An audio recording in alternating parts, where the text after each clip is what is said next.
अस्सलामुअलैकुम viewers, welcome to all of you on my YouTube channel Cric Chat. आप सबको खुशामदीद कहते हैं। आज के इस शो में आज बात होगी बॉर्डर गवास्कर ट्रॉफी को लेकर, क्योंकि बॉर्डर गवास्कर ट्रॉफी जैसे कि आप जानते हैं one of the biggest series अगर उसे कहा जाए तो वो गलत नहीं होगा। और जस्ट वन डे अवे हैं हम बॉर्डर गवास्कर ट्रॉफी से। WTC का पॉइंट ऑफ व्यू ले लिया जाए तब भी बहुत ही इंपॉर्टेंट सीरीज है। इंडिया ऑस्ट्रेलिया राइवलरी को देख लिया जाए तब भी ये सीरीज बड़ी इंपॉर्टेंट है। और अगर शायकीन के पॉइंट ऑफ व्यू से इसे देख लिया जाए तब भी ये सीरीज बड़ी इंपॉर्टेंट है, क्योंकि इसमें जिस किस्म की इनिंग्सें खेली जाती हैं, जिस किस्म की बैटिंग और बॉलिंग आपको देखने को मिलती है, स्पेल और जो कंपटीशन देखने को मिलता है वो बड़ा हाई क्वालिटी होता है। बड़ी हाई लेवल की क्रिकेट आप कह सकते हैं कि इसमें आपको देखने को मिलती है। तो इसलिए मेरे साथ है आमिर इस्लाम और हमजा इकराम आज की डिस्कशन में मेरे साथ मौजूद होंगे और इनसे हम जानेंगे दोनों टीम्स की क्या क्या प्लेइंग 11 पॉसिबल्स हो सकती हैं, और साथ ही साथ जो प्लेइंग 11 में जो प्लेयर्स खेलेंगे ऑस्ट्रेलिया की क्या वीकनेस और स्ट्रेंथ रहेगी इस सीरीज में फर्स्ट टेस्ट मैच के लिए, और इंडिया की क्या स्ट्रेंथ रहने वाली है और क्या वीकनेस रहने वाली है फर्स्ट टेस्ट मैच के लिए। क्योंकि पहला टेस्ट जैसा कि आप जानते हैं वाका पर्थ में खेले जाने वाला है, और पर्थ जो है वो जाना जाता है बाउंसी ट्रैक के लिए, जैसे कि लिखा आ रहा है काफ़ी जगहों पर। जो फॉक्स स्पोर्ट है इस पर बात कर रहा है कि स्पाइसी किस्म की पिच होने वाली है, जिसमें काफ़ी ज़्यादा मदद मिलने वाली है फास्ट बॉलर्स को, और एक बाउंसी ट्रैक होगा तो इंडियन लड़के वहाँ पर स्ट्रगल करते हुए नजर आएंगे। लेकिन मुझे ऐसा लगता है कि अगर एक ज़रूरत से ज़्यादा उसमें अगर छेड़छाड़ की गई विकेट में तो वो खुद ऑस्ट्रेलिया के लिए भी प्रॉब्लमेटिक हो सकता है। तो सबसे पहले हमजा से जानते हैं कि वो इसको कैसे देख रहे हैं इस सीरीज को, और दूसरा ये है कि इस सीरीज में होने वाले पहले टेस्ट मैच को। तो सबसे पहले आप देख लें कि ये सीरीज बहुत इंपॉर्टेंट है, खासतौर पर WTC के पॉइंट ऑफ व्यू से और इंडिया और ऑस्ट्रेलिया के लिए, क्योंकि इन दोनों का जो आपस में क्लैश चल रहा है ना, वो एक तो शायकीन भी बड़े शौक से देखते हैं। जैसा कि 2023 का हमने फाइनल देखा कि इंडिया की इतनी अवाम बैठी हुई थी और जब पैट कमिंस ने वर्ल्ड कप उठाया और सारे मायूस हो गए। तो आप देखें कि ये राइवलरी है, और जैसा कि बॉर्डर गवास्कर ट्रॉफी जो है इंडिया का पलड़ा भारी है। आप देखेंगे 56 मैचेस खेले गए और जिसमें 24 इंडिया ने विन किया और 20 ऑस्ट्रेलिया ने विन किया, और 12 मैचेस जो हैं वो ड्रा रहे। तो भी जैसा कि लास्ट 2 टाइम से इंडिया इनको अपने मुल्क में भी डिफीट दे रहा है, और जब ऑस्ट्रेलिया जा रहा है और जब ऑस्ट्रेलिया में भी जाकर डिफीट दे के आ रहा है। तो ये है कि जैसा कि ये बड़ा क्रूशल मैचेस होने वाले हैं 5 टेस्ट मैच की सीरीज। पहले इससे पहले ये है कि बॉर्डर गवास्कर ट्रॉफी जो है 4 टेस्ट मैचेस पे मुश्किल होती थी सीरीज। ये अब इन्होंने 1 टेस्ट की एडिशन की है, तो आप ये देखें इससे बड़ा फर्क पड़ेगा टीमों, क्योंकि जब 4 टेस्ट मैचेस होते थे जो 2 जीत जाता था 3 जीत जाता था वो सीरीज जीत जाता था। अब 5 टेस्ट मैचेस है, तो इसलिए तो बाकी 2 कोई भी अगर मिसाल के तौर पर पहले 2 ऑस्ट्रेलिया जीत जाता है, उसके बाद 2 इंडिया जीत जाता है, तो आखिरी फिर डिसाइडर होगा। तो वरना 4 टेस्ट मैचेस की होती तो 2 ऑस्ट्रेलिया जीता 2 इंडिया जीता, तो वो टेस्ट सीरीज जो है बराबर हो जाती थी।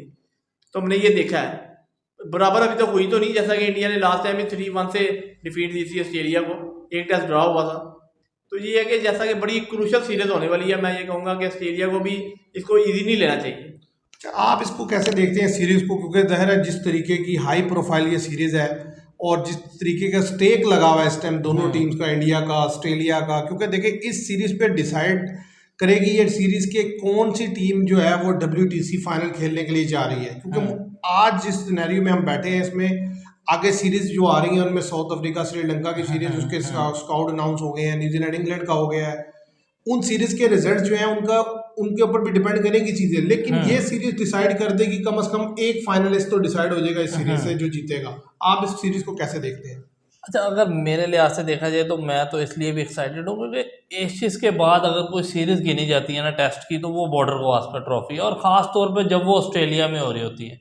इंडिया में भी होती है, लेकिन इंडिया में हमें भी पता है कि 80% चांस होता है कि इंडिया मार देगा, ठीक है, 90% चांस। ऑस्ट्रेलिया में 50-50 आ जाता है, क्योंकि लास्ट 2 टाइम से इंडिया जीत रहा है।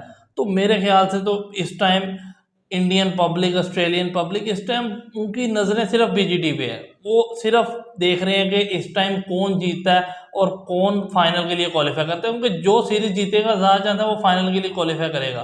तो दूसरी साइड से मेरे ख्याल से क्लियर है कि अफ्रीका क्वालिफाई करेगा, क्योंकि मुझे नहीं लगता कि अफ्रीका को कोई हरा सकेगा, वो चारों टेस्ट मार देगा अपने।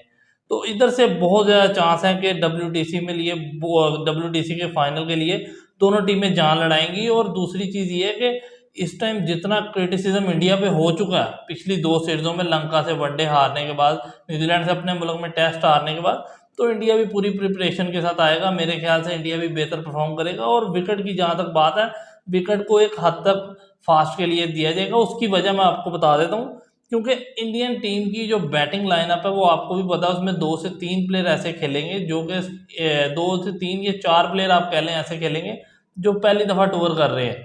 ठीक है, अगर पैडिकाल खेलता है मिसाल के तौर पे, ईश्वरन खेलता है और क्या कहते हैं धरम जुरल खेलते हैं, तो ये फर्स्ट ओवर है इनका दोनों का, तीनों का। तो ऑस्ट्रेलिया ज़्यादा फास्ट विकेट नहीं देगा, ऑस्ट्रेलिया एक ऐसी विकेट देगा जिसपे वो खुद भी रन कर सके। उन्हें पता है कि हमने इन्हें रिस्ट्रिक्ट कर लेना है हल्की विकेट पे भी, क्योंकि नए प्लेयर है, नए प्लेयर का जेन्युइन फास्ट बॉलर जो इतने अरसे से खेल रहे हैं इनके खिलाफ खेलना, इनके स्ट्रगल करता है वो प्लेयर जो ऑस्ट्रेलिया में फर्स्ट टाइम जाता है, हमने अक्सर देखा है। तो मेरे ख्याल से ऑस्ट्रेलिया एक लिमिटेड फास्ट बॉलिंग की पिच देगा और उसी में वो कवर करेगा इन्हें। अच्छा, मैं अब आपसे अगर जानना चाहूँगा कि भाई जिस तरीके से ज़ाहिर है अब फ्राइडे एक दिन ही दूरी पे है जब टेस्ट मैच शुरू हो जाएगा पर्थ में, अब उससे पहले अगर हम बात करें जो टीम इंडिया की ज़ाहिर है जो प्रोबेबल प्लेइंग 11 सामने आ रही है, उसमें जो जिस तरीके से टॉप ऑफ द ऑर्डर आ रहा है कि ईश्वरन को तो ज़ाहिर है नेट में नहीं देखा जा रहा, तो ज़्यादा चांस ये है कि केएल राहुल और जायसवाल ओपनिंग में, और पैडिकाल जो है 1 डाउन, 2 डाउन जो है विराट कोहली और ऋषभ पंत और धरम जुरल। अब इन 6 लड़कों की बैटिंग को आप अपने जरा बताएं कि आपको क्या लगता है कि मतलब बैटिंग को आप किस लिहाज से देखते हैं कि मतलब ये सॉलिड रहेगी, स्ट्रगल करेगी, क्या प्रॉब्लम हो सकती है इंडिया को इस बैटिंग से? बैटिंग स्ट्रगल कर सकती है, क्योंकि इसकी एक वजह है कि जैसा कि आप देखेंगे जायसवाल जो है वो भी पहली दफ़ा ऑस्ट्रेलिया का टूर कर रहे हैं। केएल राहुल ने ऑस्ट्रेलिया के टूर किए हैं, पर यह है कि कभी ये ओपनिंग पे खेलते थे, कभी ये मिडल ऑर्डर में खेलते थे। तो केएल राहुल का ये है कि ये रन करने की सलाहियत रखते हैं।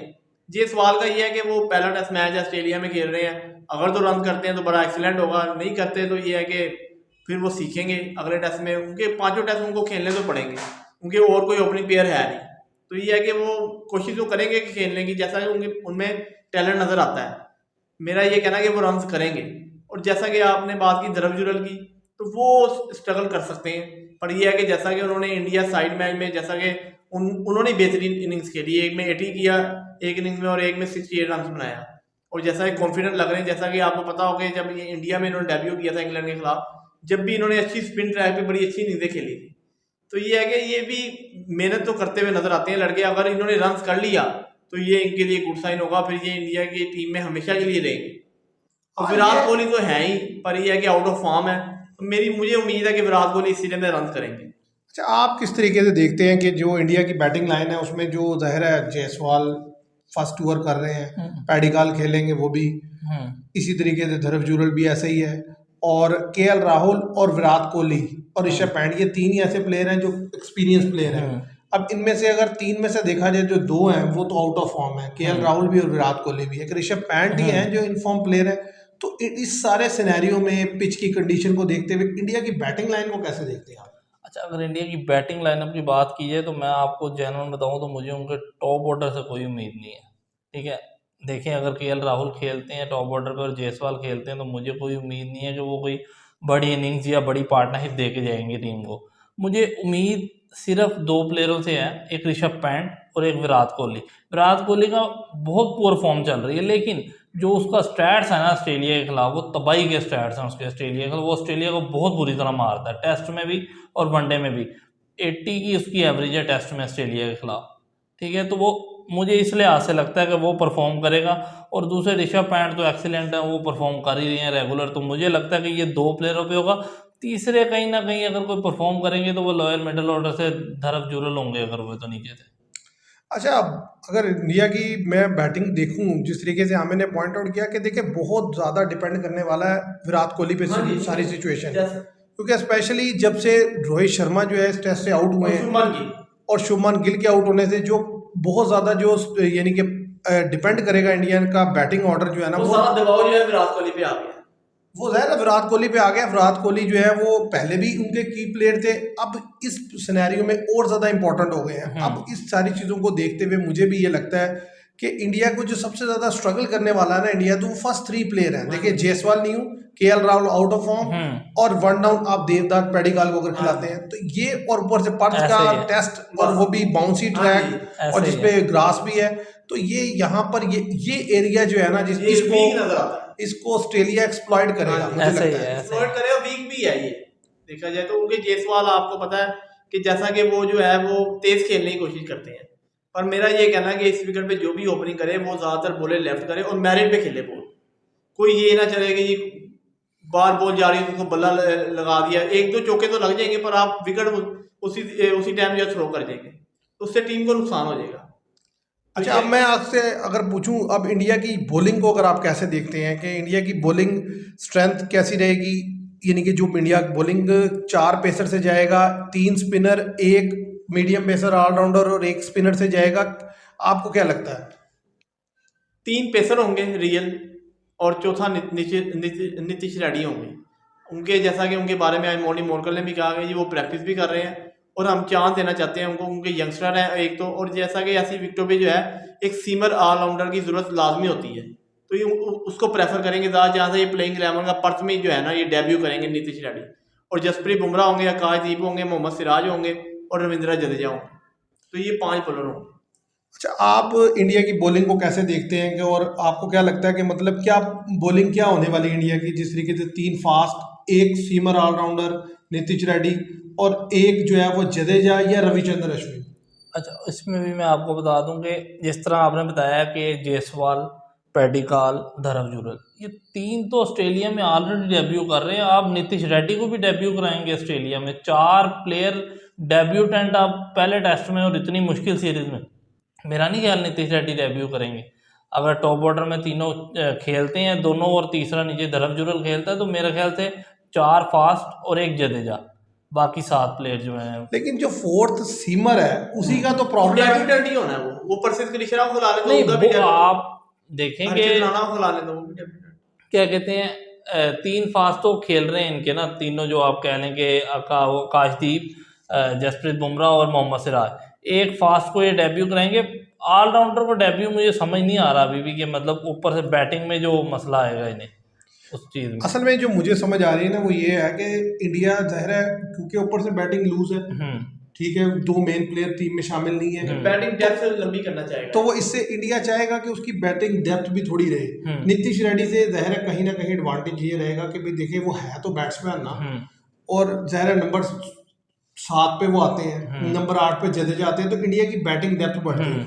अच्छा, बॉलिंग में ये है कि 3 पेसर होंगे, एक जडेजा होंगे और एक नीतीश रेड्डी होंगे। अगर तो वो बेहतर गेंद करेंगे तो वो फायदा देंगे, नहीं बेहतर गेंद करेंगे तो इंडिया स्ट्रगल इस तरीके से करेगा कि 3 बॉलर्स पे बहुत ज्यादा दबाव आ जाएगा, क्योंकि वहां पर जो स्पिनर है ना उसका रोल उतना नहीं होने वाला जितना कि और किसी ट्रैक पे होता है। और आपको क्या लगता है कि जडेजा खेलेगा, अश्विन खेलेगा या वाशिंगटन सुंदर खेलेगा? अच्छा, मैंने आपको शायद लास्ट वीडियो में बताया था कि जडेजा का खेलना ज़रूरी है। उसकी वजह है कि ऑस्ट्रेलिया के पास सिर्फ 3 लेफ्ट हैंडर प्लेयर हैं, बाकी मतलब 5 उसके पास जो है वो राइट हैंडर हैं। मतलब आपने खाली लेफ्ट हैंडर को तो नहीं देना ना। मेरे ख्याल से अश्विन राइट हैंडर के लिए इतनी खातिर खा बॉल नहीं करते, ना ही वाशिंगटन सुंदर करते हैं। जडेजा का ये है वो लेफ्ट हैंडर को भी बॉल बेहतर कर लेते हैं और राइट हैंडर को तो वो तबाही की बॉल करते हैं, तो मेरे ख्याल से जडेजा खेलेंगे। लेकिन असल में जिस तरीके का ट्रैक है पर्थ का, उस ट्रैक पे आपको लगता है जडेजा ज्यादा मौसर साबित होंगे? जडेजा उधर जो है ना ज़्यादा जो भी तो न्यूज़ आ रही है उधर पेसर ही फ्रेंडली होंगे, उनके लिए मदद होगी, स्पिनर के लिए कोई खातिर का है, लेकिन फिर भी एक स्पिनर तो खिलाएंगे ना। स्पिनर खिलाएंगे, पर इंडिया जडेजा के साथ जाएगा, उसकी रीजन है कि बैटिंग लाइन मजबूत करेगा। अच्छा, अब अगर देख लिया जाए कि इंडिया की जिस तरीके से आपने डिस्कस किया कि यानी कि ये एरियाज है जो टॉप ऑर्डर का एरिया है वो वीक है, और दूसरा ये है कि इंडिया ज़रा मिडिल ऑर्डर में भी विराट कोहली अगर रन नहीं करते तो स्ट्रगल करता हुआ हमें वाज़े तौर पे नजर आएगा।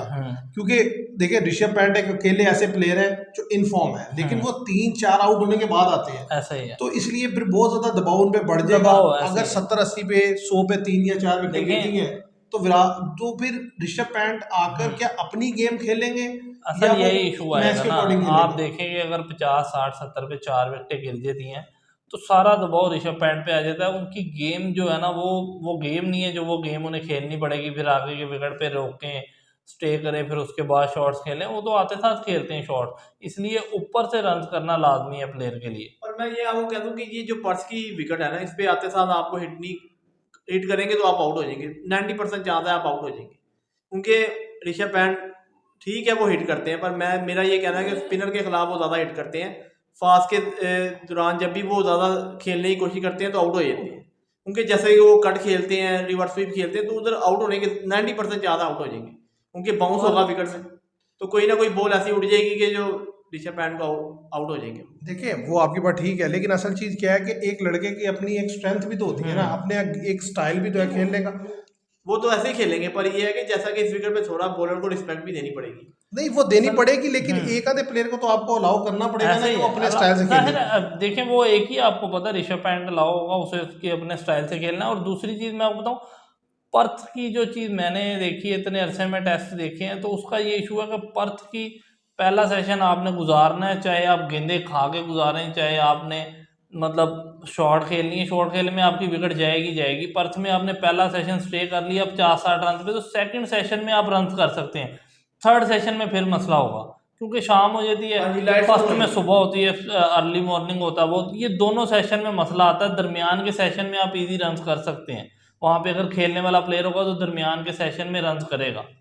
असल में आप देखना ये है ना कि एक तरफ तो भाई इंडिया को हम बात कर रहे हैं कि इंडिया की ये वीकनेस रहेंगी, हाँ ये जी। स्ट्रेंथ है। भाई स्ट्रेंथ में तो ज़ाहिर है जसप्रीत बुमराह उनकी बॉलिंग स्ट्रेंथ है। हम्म। आकाशदीप एक नए बॉलर है, लेकिन वो मोहम्मद शामी स्टाइल बॉलर है। हाँ, उनका वहां पर एक किस्म का डेब्यू है ऑस्ट्रेलिया में, क्योंकि ऐसे ही यहाँ है, पे 3-4 टेस्ट वो खेले, वहां पे जाकर हो सकता है वो बहुत एक्स्ट्रा ऑर्डिनरी गेम खेले। एक्स्ट्रा ऑर्डिनरी और गेम। सिराज को मैं इसलिए अंडर एस्टिमेट नहीं करता कि सिराज का लास्ट टाइम का भी एक्सपीरियंस है, और दूसरा सिराज ऐसे बॉलर है कि वो लंबे स्पेल भी करते हैं हाँ, और और जब लाइन नया पड़ रही हो पुराना दोनों उनकी, गेंद अच्छी करते हैं। जब लाइन पड़ रही हो तो वो तो एक्सीलेंट है ना फिर। तो अब इस सारे सिनेरियो में अगर हम टीम ऑस्ट्रेलिया को देखें, तो ऑस्ट्रेलिया की जो बैटिंग लाइन है अगर उसके ऊपर एक नज़र डाली जाए, तो आप देखें कि ऑस्ट्रेलिया काफ़ी लंबे अरसे से एक तो टेस्ट मैच खेला नहीं है, जी जी, दूसरा उसकी बैटिंग को आप कैसे देखते हैं। ऑस्ट्रेलिया जो बैटिंग ऑर्डर आ रहा है, ज़ाहिर क्लियर कट यही खेलेगा। ज़ाहिर है ऊपर top of the order Usman Khawaja ने खेलना ही है, एस्टोनी ने खेलना है उनके साथ, और तीसरे नंबर पे ज़ाहिर है मार्नस लेबरस्टेन, मार्नस लेबरचेन और स्टीव स्मिथ, और नंबर 5 पे ट्रेविस हीड, और नंबर मिचेल 6 पे। मार्श। तो अब ये जो लड़के हैं आप इनको कैसे देखते हैं? ऑस्ट्रेलिया भी स्ट्रगल कर सकता है, क्योंकि इनका भी टॉप ऑर्डर जो है ना, खासतौर पे उस्मान ख्वाजा तो नहीं, जो दूसरे न्यू कमर है वो स्ट्रगल करते हुए नजर आएंगे, खासतौर पे जसप्रीत बुमराह के खिलाफ। क्योंकि बुमराह जो है ना, किसी भी न्यू बैट्समैन को, कोई भी किसी भी टीम का हो, वो आउट कर देते हैं, और जैसा कि वो उस्मान ख्वाजा को भी आउट करने की सलाहियत रखते हैं। तो ये है कि जैसा कि जब ऑस्ट्रेलिया की अर्ली विकेट गिरेगी तो नीचे सारा प्रेशर जो है मार्नस लेबरस्टेन पे जाएगा, और जैसा कि वो भी आउट ऑफ फॉर्म है, तो अगर वो भी आउट हो जाते हैं तो फिर ऑस्ट्रेलिया भी तो स्ट्रगल कर सकता है। जैसा कि हम इंडिया की बात कर रहे हैं कि अगर इंडिया की ओपनिंग पेयर जल्दी आउट हो जाते हैं, ज़्यादा चांस है कि आउट हो जाएंगे, कोई केएल राहुल या जयसवाल में से कोई एक अर्ली आउट हो जाएगा। तो जैसा कि देवदा पैडिकल आएंगे, वो भी स्ट्रगल कर सकते हैं। तो ऑस्ट्रेलिया का भी ये मसला है कि अगर जैसा कि उनके न्यू कमर एक आउट हो गए तो लेवल चेंज भी स्ट्रगल कर सकते हैं। अच्छा, आप इसके बारे में क्या कहते हैं? ऑस्ट्रेलियन बैटिंग लाइन को आप किस तरीके से देखते हैं? इंडियन कंपैरिजन में भी बताइएगा, और वैसे ओवरऑल भी कैसे देखते हैं आप? अच्छा, इंडियन कंपैरिजन में कहूँ तो मैं ओपनिंग पेयर को अगर मैं कहूँ तो ओपनिंग पेयर में तो एक तो बिल्कुल न्यू कमर है ऑस्ट्रेलिया का, ठीक है, मैक्सवेनी, ठीक है। और अगर उधर से देखा जाए तो उधर से जेसवाल भी ऑस्ट्रेलिया के लिहाज से तो न्यू कमर ही है, ठीक है, बिल्कुल न्यू है, तो ये दोनों तो सेम है। दूसरा केएल राहुल अगर आते हैं, और इधर से ये ख्वाजा का अगर आप कंपैरिजन करें तो नो डाउट ख्वाजा बेहतरीन प्लेयर हैं टेस्ट के, ठीक है। तो अगर ख्वाजा, और लेकिन बात वही है कि जसप्रीत बुमराह को खेलना पर्थ में, अगर टॉस जीत जाता खासतौर पर इंडिया और बॉलिंग आती है, तो फिर तो ख्वाजा के लिए बड़ी मसला होने वाला, ख्वाजा के लिए भी खेलना। और उस्मान ख्वाजा की जो क्वालिटी है वो उसका टेम्परामेंट है। देखिए उसने उसका तो ये है कि वो बुमराह के सामने अगर आएगा तो वो 3-3 4-4 ओवर उसके मेडन खेल मैडन जाएगा। खेल जाएगा, ठीक असल है, उन्हें बॉल क्वालिटी। छोड़ता जाएगा, वो रोकता देखिए, जाएगा। असल जो टेस्ट केस है वो है ही टेम्परामेंट। यही चीज हम जो डिस्कस भी कर रहे थे इंडिया न्यूजीलैंड के टेस्ट में, कि इंडिया के पास ऐसा प्लेयर कोई नहीं है जो विकेट पे रोक सके गेंदे खड़ा होके, ठीक है। अब ऑस्ट्रेलिया के पास उस्मान ख्वाजा, आपने खुद ही बताया कि जिस तरह वो रोकते हैं गेंदे, ठीक है। उसके बाद अगर आप वन डाउन आ जाए तो मार्नस लेबरचेन बेशक वो फॉर्म में नहीं है, लेकिन जिस तरह से वो नहीं खेलते हैं, आपको भी पता है, अगर वो विकेट पे खड़े हो तो वो भी 100 गेंदे रोक लेते हैं, उन्हें कौन सा मसला पड़ता है, वो भी पता चलता है 30 रन का 100 गेंदे रोकी हुई हैं। तो अगर वो भी, उनका भी वन डाउन के लिहाज से कंपैरिजन किया है तो कोई कंपैरिजन बनता नहीं है पैडिकल के साथ उनका, ठीक है। हाँ, जो टू डाउन पे आने वाले प्लेयर हैं, दोनों कंपैरिजन उनका है असल में, स्टीव स्मिथ और उधर से विराट कोहली, ठीक है। तो स्टीव स्मिथ भी इंडिया के खिलाफ बहुत ज़्यादा रन करते हैं, और उधर से वो भी विराट कोहली तो एक्स्ट्रा ऑर्डिनरी रन करते हैं इंडिया ऑस्ट्रेलिया के खिलाफ। तो इन दोनों का कंपैरिजन आप कह लें कि टू डाउन पे इक्वल प्लेयर खेल रहे हैं दोनों के, ठीक है। ये है कि दोनों ही फॉर्म में नहीं है, लेकिन ठीक है। इंडिया के विराट कोहली भी फॉर्म में नहीं है और ऑस्ट्रेलिया के स्टीव स्मिथ भी फॉर्म में नहीं है। अच्छा, स्टीव स्मिथ का ये है कि टच में तो नजर आए पाकिस्तान के खिलाफ, जिस तरीके से वो आके फ्लो में तो नजर आए, हाँ कोई खातिर खा इनिंग्स नहीं खातिर खेल खान सके, इनिंग्स नहीं खेल ये एक सके। आप कह सकते हैं। ठीक है, उसके बाद अगर आप आ जाएं तो उसके बाद आप बारी आती है क्या कहते हैं ऋषभ पंत की। ठीक है, और इधर से आएंगे क्या कहते हैं ट्रेविस हेड। ठीक है, तो ट्रेविस हेड और ऋषभ पंत दोनों ही शानदार प्लेयर हैं, आपको पता है, और दोनों की गेम ही अलग है और दोनों ही फॉर्म में हैं, बेहतरीन फॉर्म में चल रहे हैं दोनों इस टाइम और टच में नज़र आ रहे हैं। तो ये दोनों का भी अच्छा मतलब आपको देखने को मिलेगा, इनका आपस में जो टाकरा होगा, मतलब जो इनकी इनिंग्सें होंगी दोनों की, देखने को आपको मज़ा आएगा उसका भी। और इसी तरह अगर आप नीचे आए तो नीचे मिचेल मार्श आते हैं, इनके पास ऑलराउंडर कोई नहीं है। अब ये किसे खिलाते हैं, मतलब जडेजा को खिलाते हैं या धरम जुरल, तो मिचेल मार्श के कंपैरिजन में इसलिए नहीं आप कर सकते कि वो ऑलराउंडर है और वो उधर है। तो जडेजा को अगर उनसे कंपैरिजन किया जाए तो दोनों ही, जडेजा बॉलिंग में तो इंडिया में बेहतर नजर आए, बॉलिंग उन्होंने अच्छी की, लेकिन बैटिंग में वो भी कोई खातिर का परफॉर्मेंस नहीं कर सके। मिचेल मार्श का भी इशू ये है कि काफ़ी अरसे से खेले नहीं है। मिचेल मार्श की एक और फैक्टर भी है ना कि बैटिंग में नो डाउट वो अच्छा करते रहे, बॉलिंग लेकिन में तो बॉलिंग में पूरे ठीक है, टेस्ट में 10 से 12 ओवर भी वो कर दे तो बड़ी बात होती बड़ी है। बात है, ऐसा ही है। और अगर आप एलएस कैरी को धरम जुरल से कंपैरिजन कर लें तो उसमें भी एलएस कैरी का पलड़ा इसलिए भारी रहेगा कि एलएस कैरी एक्सपीरियंस प्लेयर है। ठीक है, और जिस तरह से वो रन्स कर रहे हैं पिछले अरसे में, इंग्लैंड में उन्होंने रन्स किया और सीरीज जिताने में बहुत बड़ा हाथ था इंग्लैंड में उन्हें। ठीक है, वनडे सीरीज का, और फिर उन्होंने डोमेस्टिक में रन्स किया अच्छा खासा। ठीक है, तो वो उसमें भी उसका पलड़ा भारी है। ठीक है, धरम जुरल ने आया रन जरूर किया ए टीम के खिलाफ से, 2 टेस्ट मैच जो खेले उन्होंने, लेकिन इनएक्सपीरियंस प्लेयर है। वो बॉलिंग लाइनअप तो नहीं ना खेल रही थी ए टीम की, दायरा जो इधर खेलेगी, ऐसे ही तो है। ये ज़रा इशू आएगा। और इसी तरह आप देख लें ये बैटिंग लाइनअप में मुझे ऑस्ट्रेलिया का पलड़ा थोड़ा सा भारी नजर आता है बैटिंग में। अच्छा, आप अगर बैटिंग और इंडिया की बैटिंग और ऑस्ट्रेलिया की बैटिंग का कंपैरिजन करें तो आपको क्या लगता है कि मतलब किसको आप कहेंगे कि यार इसकी बैटिंग जो है ज़्यादा स्ट्रांग नजर आती ऑस्ट्रेलिया की बेहतर है, जैसा कि इंडिया को जो 2 सेटबैक लगे रोहित शर्मा और शुभमान गिल की वजह से, वरना ये था कि फिर भी बेहतर थी। अब ऑस्ट्रेलिया को थोड़ा सा एज है, क्योंकि जैसा कि आप देख लें कि लेवल्स चेंज है और उधर से देवला पैडिकल है, तो वादिया डिफरेंट है, है? अच्छा डिफरेंस है। अच्छा, इसी तरीके से अब अगर ऑस्ट्रेलिया की बॉलिंग को देखा जाए तो बॉलिंग तो मेरा ख्याल है ऑस्ट्रेलिया की है ही, no doubt most experience bowling है वर्ल्ड ऐसा ही में। वर्ल्ड वर्ल्ड में। में, क्योंकि ये तो आप देखें ना, 50 टेस्ट मैचेस खेले में, ज़्यादा ही खेले में मिचेल स्टार्क ने तो 60 टेस्ट मेरे ख्याल से पैट कमिंस ने खेले में, 50 से ऊपर जॉर्ज हैजलवुड ने खेले में, नेथन लॉइन ने भी 60 प्लस टेस्ट मैचेस खेले में। वो तो मेरा ख्याल है 100 से ऊपर खेले नेथन गए, लाइन तो 100 100 प्लस से चले ऊपर गए खेले हैं। गए। एक्सपीरियंस असल बॉलिंग में अटैक है, और वो देखें, काफ़ी अरसे से इस बॉलिंग अटैक से खासतौर पे एशियज भी खेल रहे हैं और बॉर्डर गवास्कर ट्रॉफी भी खेल रहे हैं। अच्छा देखें, इसमें ये है कि ऑस्ट्रेलिया के तो एक्सपीरियंस प्लेयर बॉलर इसलिए है ना कि 10-10 साल हो गए इन तीनों, और नेथन लायन को तो मे भी शायद 14 ईयर्स होने वाले हैं खेलते हुए। ठीक है, तो इन तीनों को भी 10-10 साल से ऊपर हो गए हैं खेलते हुए। ठीक है, तो ये तो इसलिए एक्सपीरियंस प्लेयर है। ठीक है, तो इंडिया की तरफ अगर मैं देखूँ ना, तो इंडिया की तरफ एक है जसप्रीत बुमराह, लेकिन वो इन तीन पे भारी पड़ सकते हैं जिस तरह के वो बॉलर हैं। भाई वर्ल्ड में इस टाइम जसप्रीत बुमराह के लेवल का बॉलर कोई नहीं है, ये सारों को पता है। ठीक है, एक अलग बात है कि वो कप्तानी में क्या परफॉर्म करते हैं। ठीक है, ये एक अलग चीज़ है, क्योंकि ये फर्स्ट टाइम होगा किसी भी सीरीज में, बीजीटी तो है, किसी भी सीरीज में कि 2 fast bowler as a captain test में लीड कर रहे हैं 2। ठीक है, तो मुझे ये लगता है कि उधर से भी जसप्रीत बुमराह अपना पूरी जान मारेंगे, और दूसरे मोहम्मद सिराज ये भी अच्छे होंगे। असल में विवर देखने को जिस तरीके से दोनों की डिस्कशन थी, मेरे साथ जो मौजूद थे आमिर और हमजा के, एक बेहतरीन कंपटीशन, एक कॉन्टेस्ट देखने को मिलने वाला है सब व्यूअर्स को, और हम उम्मीद भी इसी चीज़ की करते हैं कि एक बेहतरीन क्रिकेट देखने को मिले और दोनों की तरफ से कंपेटिटिव क्रिकेट देख खेलने को यानी खेली जाए, जिस तरीके से लास्ट टाइम इंडिया खेला था। और इंडिया को मुझे लगता है कि इंडिया का एज होता अगर इंडिया इस तरीके से उसे न्यूजीलैंड से डिफीट ना हुई होती, जिस तरीके से वो 3-0 डाउन होके आया, उसकी वजह से वो थोड़ा सा अंडर प्रेशर आएगा। अदरवाइज अगर इंडिया वहाँ सीरीज जीत कर आता तो इंडिया कॉन्फिडेंट आता, फिर ऑस्ट्रेलिया थोड़ा सा जो है ना अंडर प्रेशर होता। लेकिन अब भी मैं ये समझता हूँ कि इंडिया ने जिस तरीके से लास्ट टाइम कमबैक किया था सीरीज में, इंडिया के प्लेयर्स के अंदर जो कॉन्फिडेंस है, जो एनर्जी है, जो लगन है, वही उन्हें बेस्ट टीम बनाता है वर्ल्ड की। इसीलिए वो बड़े बड़े इवेंट जीतते भी हैं, उसके फाइनल भी खेलते हैं। आप देखें कि हल्की से भी हल्की टीम वो कहीं भेजते हैं तो उनके लड़के 100% डिलीवर करके देते हैं। और मैं ये समझता हूँ कि इस टेस्ट मैच में जो सबसे इंपॉर्टेंट चीज़ होने वाली है वो है कि आपको क्या गेम अवेयरनेस है, आप किस लेवल से खेलते हैं, कितनी कमिटमेंट से खेलते हैं, ये सारी चीजें आपको पे ऑफ करने वाली हैं इस टेस्ट मैच में। क्योंकि देखिए सिचुएशन टू सिचुएशन मैच बदलता चला जाएगा।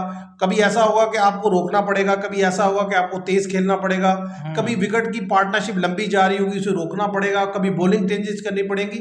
तो जो इन सारी चीजों में एक्यूरेट रहेगा उसके पास एज रहेगा, जीतने का चांस रहेगा। ऑस्ट्रेलिया को एज ये है कि ये ऑस्ट्रेलियन सॉइल पे खेला जा रहा है, पर्थ में ऑस्ट्रेलिया आज तक हारा नहीं है इंडिया से।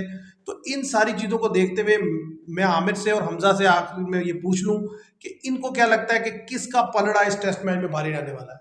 ये टेस्ट जो है ना 50-50 है, ठीक है, क्योंकि ये नहीं हम कह सकते कि इंडिया का पलड़ा भारी रहेगा या ऑस्ट्रेलिया का।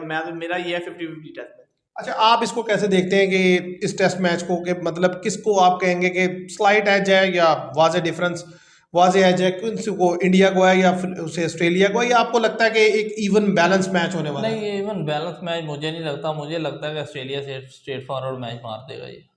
चले देखते हैं कि क्या होता है, क्योंकि ब्रेंडन जूलियन का भी ये कहना था कि 4 दिन के अंदर अंदर जो है ना ऑस्ट्रेलिया टेस्ट मैच खत्म कर देगा।